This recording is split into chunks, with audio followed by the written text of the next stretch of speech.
NAJIB'S supporters call for a pardon. Thai Premier suspended from duties and his supporters go riot. Those are the headlines for tonight. Good evening, ladies and gentlemen. I'm Muhammad Yusuf and this is Tvs Nightline.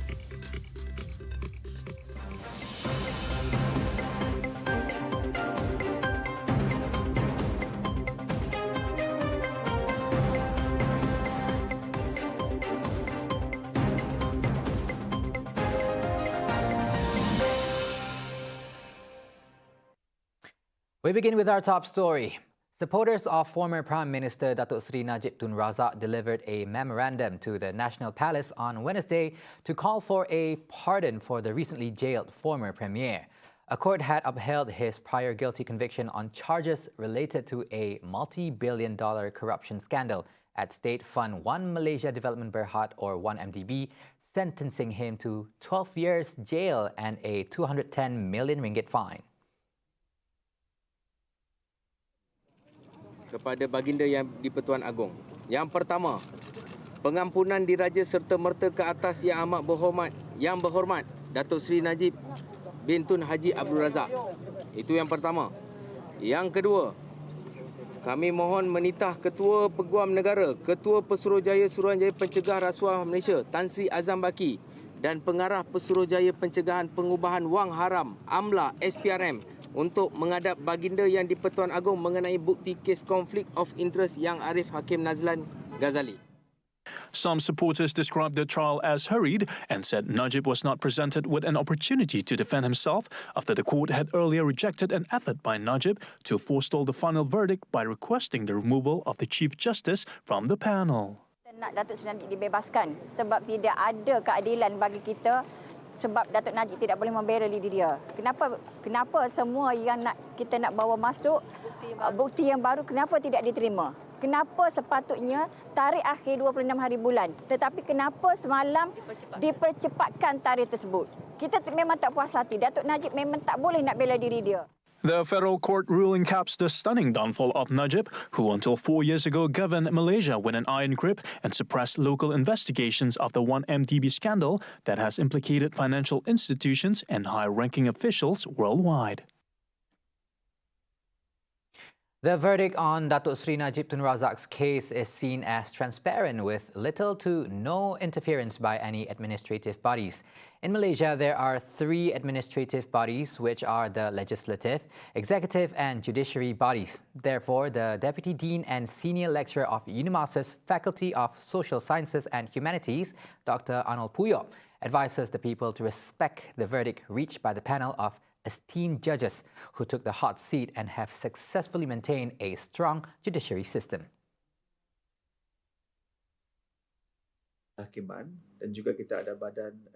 Each of these bodies plays an important role to ensure that there are checks and balances being done across all 3 of the aforementioned bodies. If we see it from another perspective, it shows that there is no interference from both the legislative and executive bodies. Hence, we should understand the independency of the judiciary body itself, because an independent judicial body ensures a transparent verdict and is free from any form of corruption. At the end of the day, it will only reflect how other countries, especially investors, invest in Malaysia. These leaders are appointed by the people, and the people entrust you to manage the country so that it will develop.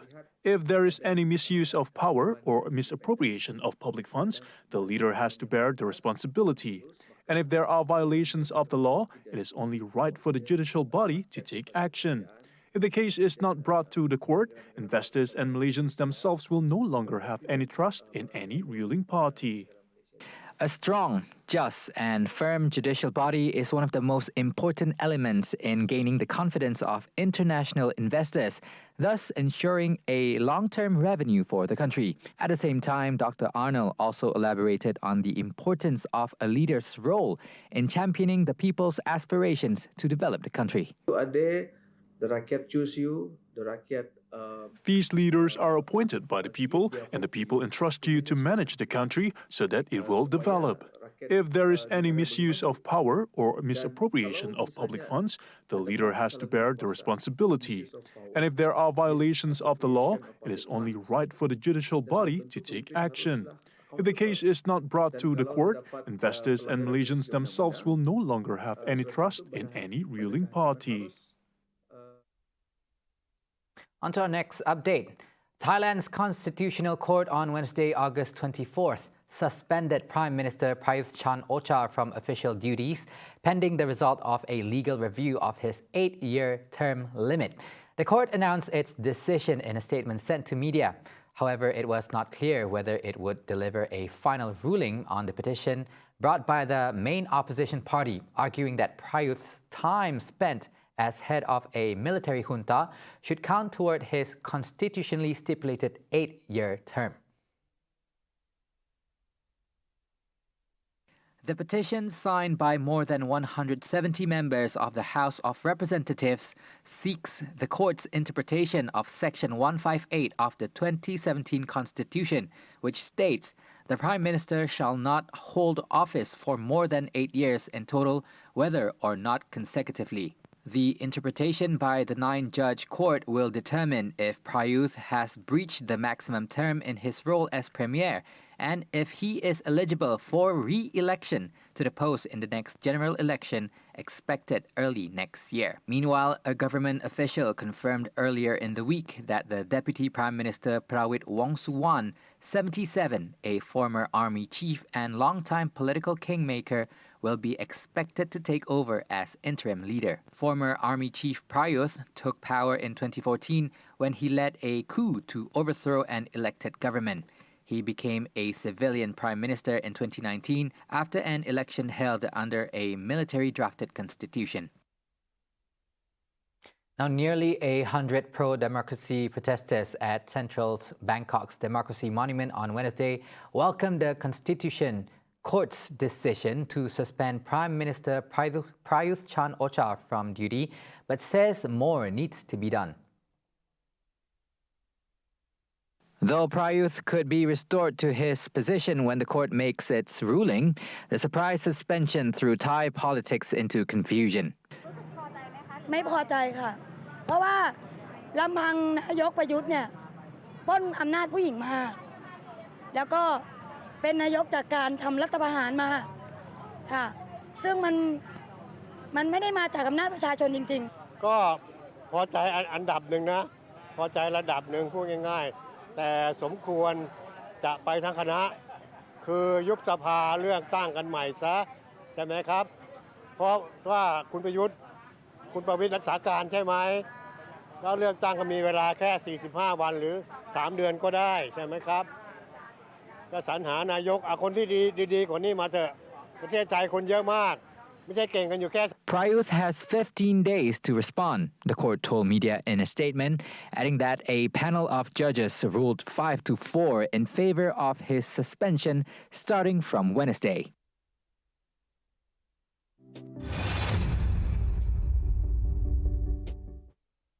Right. Kuching Water Board KWB on Wednesday announced a full water shutdown of its Batu Kitang water treatment plant from 10 p.m. Wednesday until 6 a.m. tomorrow. In a statement, KWB said the shutdown is due to flushing exercise at areas affected by water discoloration, adding that during the period, consumers may experience low water pressure, water supply interruption, or dirty water during the period. Similarly, KWB advised consumers to let the tap run for a while if they experience water discoloration problems. Among the affected areas include consumers along Jalan Matang Batu Kawah, Petrajaya, Bukit Siol, and Demak Laut. Should the problem persist, consumers may contact KWB at the numbers shown.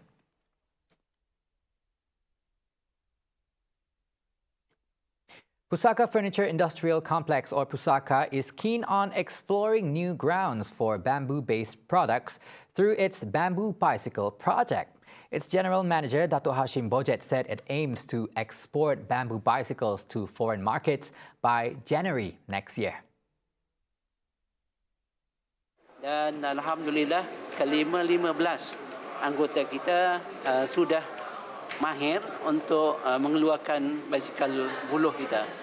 Dan kita berhasrat untuk mengadakan strategic partnership dengan Brook and Reese daripada China untuk mengeluar basikal ini secara komersial. Dan insyaAllah kita akan membuat persiapan pada tahun ini, dan jika semuanya berjalan lancar, maka kita berhasrat untuk memulakan pengeluaran komersial basikal ini Januari tahun depan.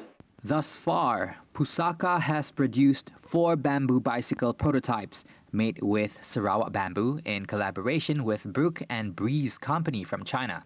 Additionally, it will undergo testing, inspection and certification by the Standards and Industrial Research Institute of Malaysia, SIRIM.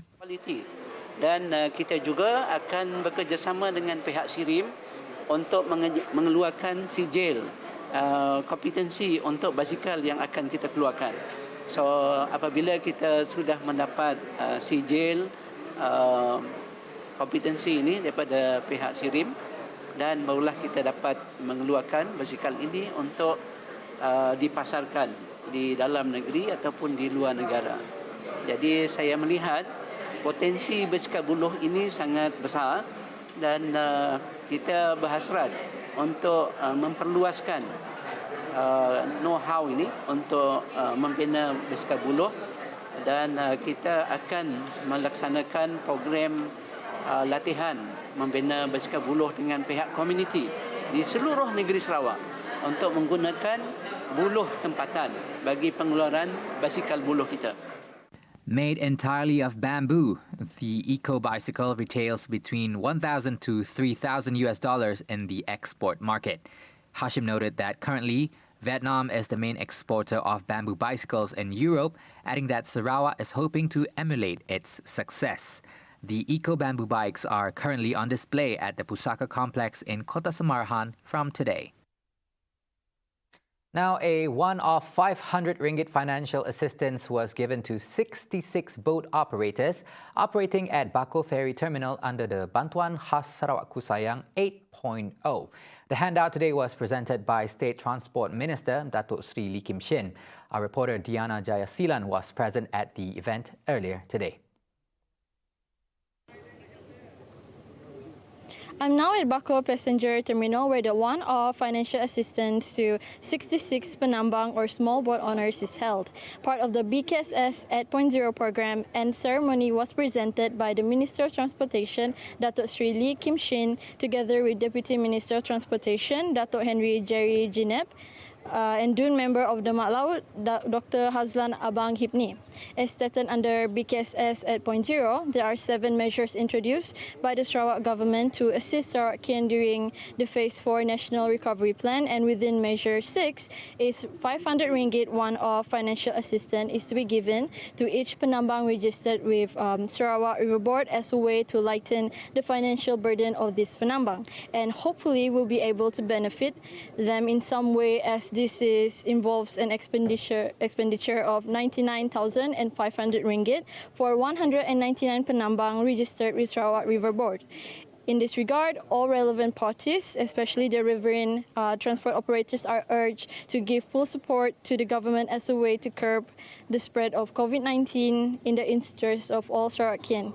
That is all from me. I'm Diana Jasilan and cameraman Aziz. Report from TVS.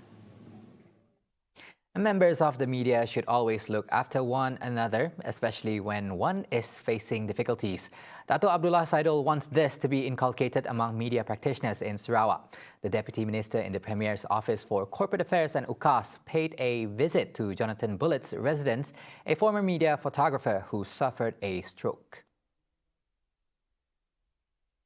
Kerana saya sentiasa menggalakkan kepada semua warga media, wartawan dan juga kelab untuk sentiasa mengambil berat tentang sahabat-sahabat dalam sama seperjuangan, sepekerja, terutama sekali mereka yang terjejas disebabkan oleh pandemik dan juga mereka yang mengalami kemalangan dan sebagainya. Bullet is slowly recovering through physiotherapy. The situation is described as unfathomable by his mother, Flora Abang, 74, who is highly concerned over her son's well-being, who used to be very light on his feet and was the breadwinner of the family. Tuhan dia tahu. Only God knows. I've been through senang jaga. Aku dah tuhai. With God's willing, I will try my very best to look after him.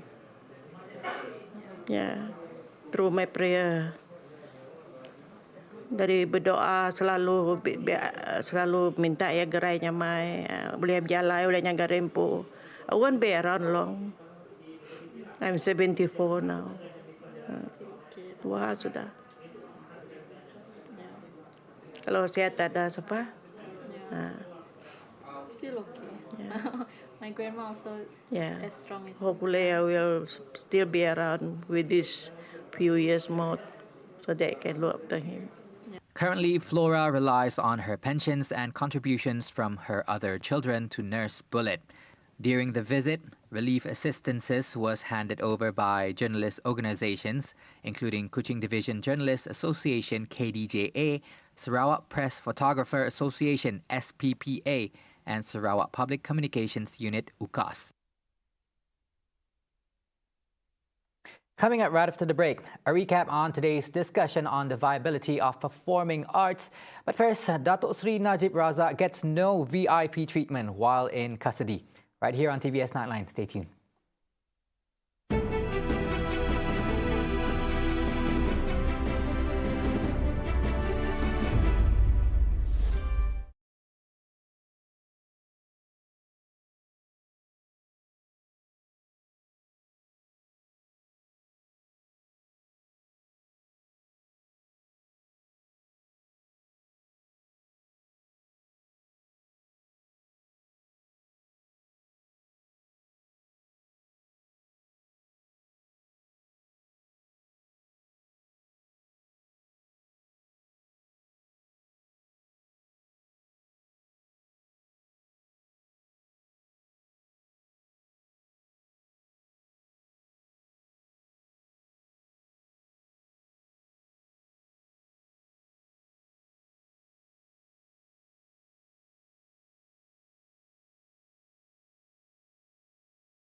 This is TVS Nightline. Now, Malaysia's Prisons Department has denied rumours that former Prime Minister Datuk Sri Najib Tun Razak would be given special treatment at Kajang Prison.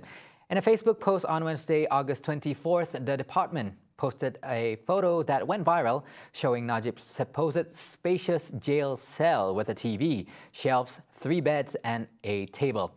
The photo was captioned, "Stop the spread of fake information."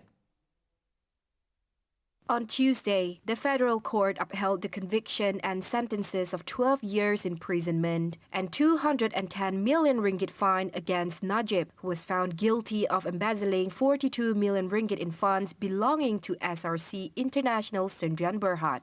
Following that, Najib was taken to Kajang prison to serve his sentence.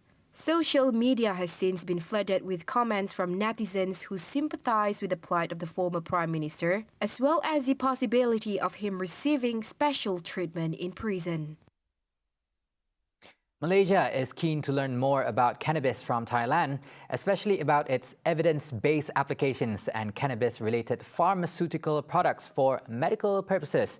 Health Minister Khairi Jamaluddin lauds Thailand's move in taking the lead to legalize the cultivation and possession of medical cannabis, deeming the country as exemplary among ASEAN countries when other member countries could use the evidence to formulate policy.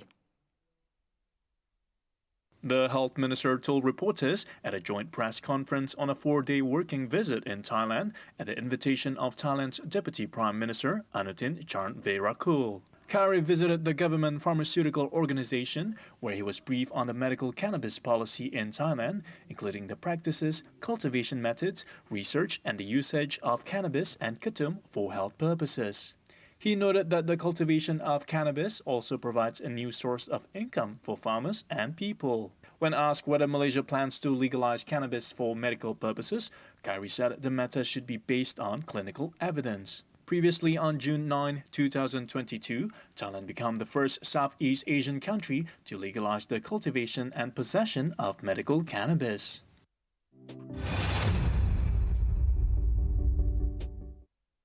Now, the performing arts industry is currently in dire straits, being accorded the lowest priority in terms of academic and intellectual recognition. Now, over the years, a stigma has developed around art, whether it's music, theatre, dance, literary or visual. There is a common misconception that it's virtually impossible to make a living as an artist, whereby parents are always encouraging their children to pursue a more stable career, constantly questioning the validity and feasibility of a career in the arts. Earlier, we had the opportunity to speak with Mr. Rezeki Mise, a dance art coach from the Malaysian Art School of Sarawak, on his thoughts on the matter. Let's take a look. Okay, so there's one thing that I always tell my students is to be marketable in any education field. Be it engineering, education, art, or vocational skills, the students are always being shaped to be marketable, to meet the current economy and industry situation in Malaysia, especially, and also including the whole world. So for me, performing arts will always have a high demand as long as it becomes one of human. As such, he is of the opinion that in order to make it in the industry, one should be able to promote themselves in all available platforms. Within these 2 years, especially in Sarawak, since Tvs Sarawak has been established in Sarawak, I think it is a good platform for most Sarawakians to explore their talents and work on creating more artistic production. For faster way, you should go to Kuala Lumpur. But we as Sarawakian, we need to develop and we need to create more artistic production for our people, because in Sarawak we have so many rich in cultural activities and also traditions that we should try to highlight to the other world. Before we have Tvs Sarawak, and then before we have Tvs Sarawak, I think we don't have that kind of platform, not really a stable platform for those Sarawakian, especially the teenagers or those who really works in the creative industry, to be able to show their talents in performing arts, especially in the cultural things. So we need more than one platform. We need more. So luckily, nowadays we have social media and such as like the YouTube so those independent artists, they can use YouTube, or you can use the social media to show themselves, especially in the performing arts. However, Rezeki said one should have a backup plan when it comes to their future. I always see 2 or more choice is better than one. Okay, student, I always advise the student to excel in both academics skills and also art skills. Taking a major in performing arts is never a problem, but in today's world, the younger generation should also learn entrepreneurial skills and handling social media well enough as to promote themselves in the industry. So meaning that I'm trying to advise the student not to really rely on one skills. They should major, and also they should master in so many other skills, soft skills, so that they will be more marketable, as I mentioned earlier. So maybe they can major. The first thing, they major in performing arts, and then they should learn also some basic skills of entrepreneur. So it is for them to market themselves in the industry.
Welcome back. Now we wrap up the Nightline with this story. NASA recently released new images of planet Jupiter, captured by their latest James Webb Space Telescope that is equipped with the Near-Infrared Camera, or NIRCam, a camera specialized in infrared filters that showcase details of the planet. Images created are a composite of several images from the telescope that shows auroras extending to high altitudes above both the northern and southern poles of the planet. The Great Red Spot, widely known as a storm that could swallow Earth, appears white through the telescope view as it reflects a lot of sunlight. NASA hopes with the telescope it could get more insights on possible life forms that may reside on the planet.